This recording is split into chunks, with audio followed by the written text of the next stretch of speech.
Let me think. Scenario. Evening watch. Last half hour. It's getting dark. Last light. Everything's getting really dusky.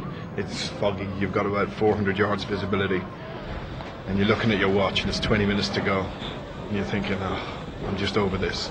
It's blowing 35 knots. You're doing 25 knots of boat speed. And you're hanging on the wheel. You haven't lost it.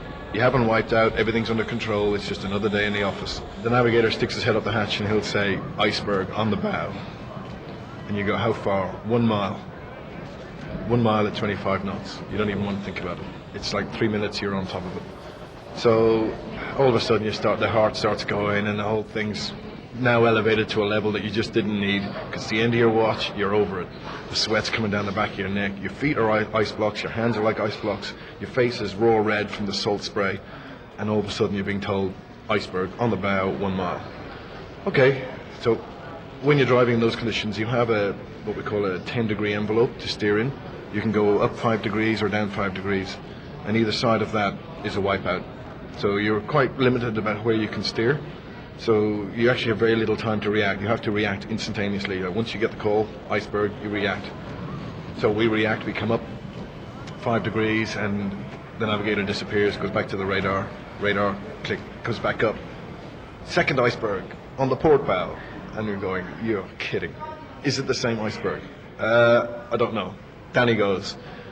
Basically arriving in this scenario, and you're actually not sure whether these two blips on the iceberg, on the radar, is 1 berg or 2 bergs. Is there a gap between them? How big is the gap?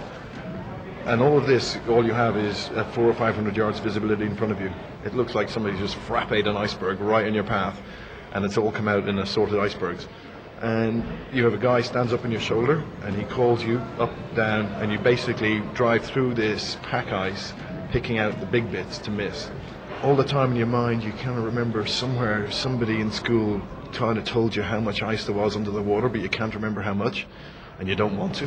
80% of it's under the water. And you look at your watch, and it's 5 minutes before the end of your watch, and you're thinking, I'm over this. I just do not need this in my life.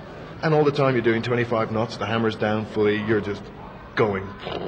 The boat is rocking down, and you just think, if we hit something bigger than 6 or 8 feet across, we will actually compromise the hull and go down.